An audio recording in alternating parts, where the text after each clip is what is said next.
I want to start off by saying I highly recommend this book to be taught in next year's curriculum. This book teaches a lot of life lessons that would not be learned otherwise. There are lessons such as respect, disgrace, sympathy, kindness, and child innocence. In the first pages of the book, you find out that he has brothers and he has sisters. And throughout the book, you read about him being poor and his family struggling.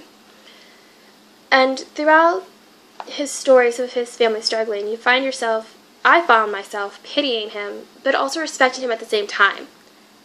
I pitied his family because his father drank away all the money he ever earned or from the dole he got from Ireland.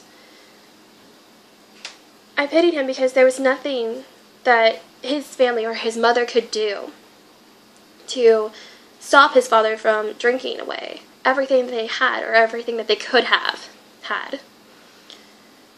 But I also respected them because no matter how hopeless it was, his mother tried to find a way, or he found a way, to make ends meet and really keep the family going.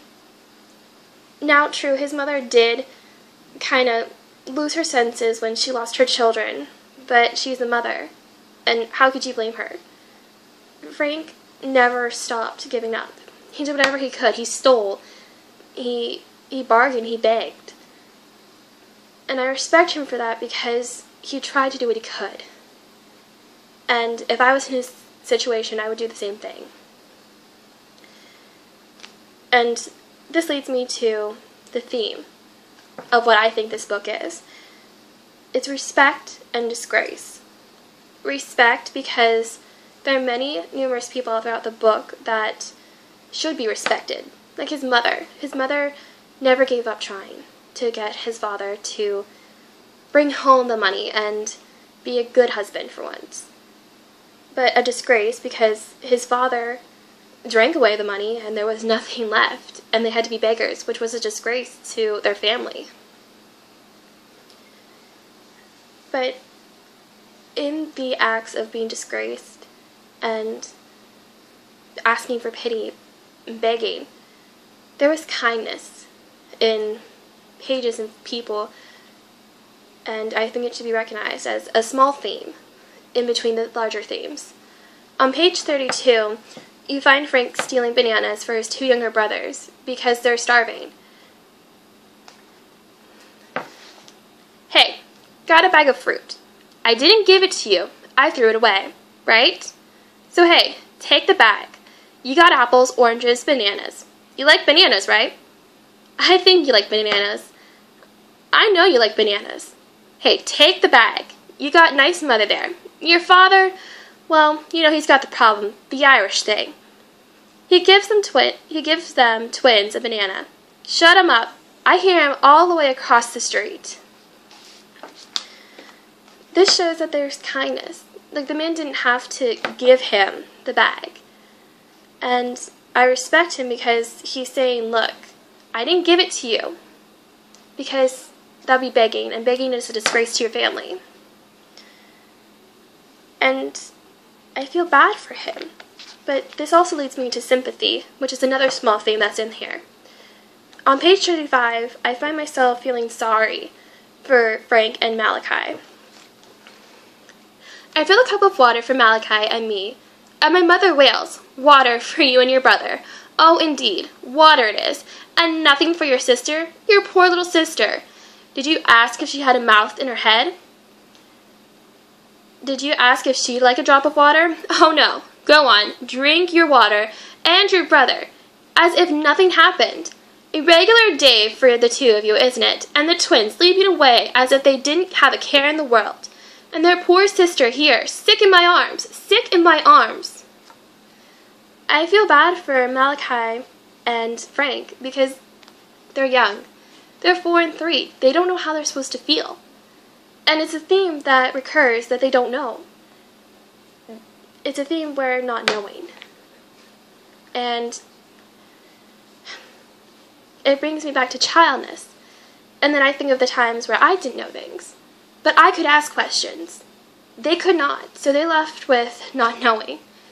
And they had to learn things on their own pretty quickly. But this brings me to my last and final theme, child innocence. Throughout this book, you always hear them saying, well, I don't know what this is. The adults say I'll know it when I'm older. On page 21, Frank's father is telling him about Chuchulin, which is kind of Frank's child hero. And as the book grows with him, Chuchulin grows with him too. Like, Chuchulin becomes older and matures. And you hear different stories about Chuchulin. On page 21, he's telling the story. I say it right, and he tells the story of Chuchulin, who had a different name when he was a boy, Santana.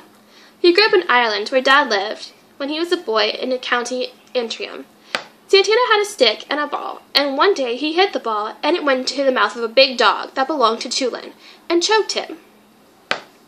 Oh, Chuchulin was angry, and he said, what am I to do now with my big dog, without my big guard dog? To guard my house, and my wife, and my 10 small children, as well as numerous pigs, hens, and sheep. Santana said, I'm sorry. I'll guard your house with my stick and ball, and I'll change my name to Chuchulin, the Hound of Chuchulin. He did. He guarded the house and regions beyond, and became the great hero, the Hound of Ulster itself. Dad said he was greater hero than Hercules or Achilles, and that the Greeks were always bragging about, and he could take on King Arthur and all his knights in a fair fight, which, of course, you would never get with an Englishman, anyway. That's my story. Dad can't tell that story to Malachi, or to any other children down the hall. He finished his story, and lets me sip his tea. It's bitter, but I'm happy. In this book, you find a lot of child innocence, where they really don't know how they're supposed to feel. And in my conclusion, I say that this book is a great read. It will teach children, well, not children, it will teach the kids that there is to be respect for poor people, that they shouldn't pity them, they should have respect for them because they're trying. And there are small lessons in there. Sure, it's a sad book, but it's worth the sadness for the lessons. Thank you.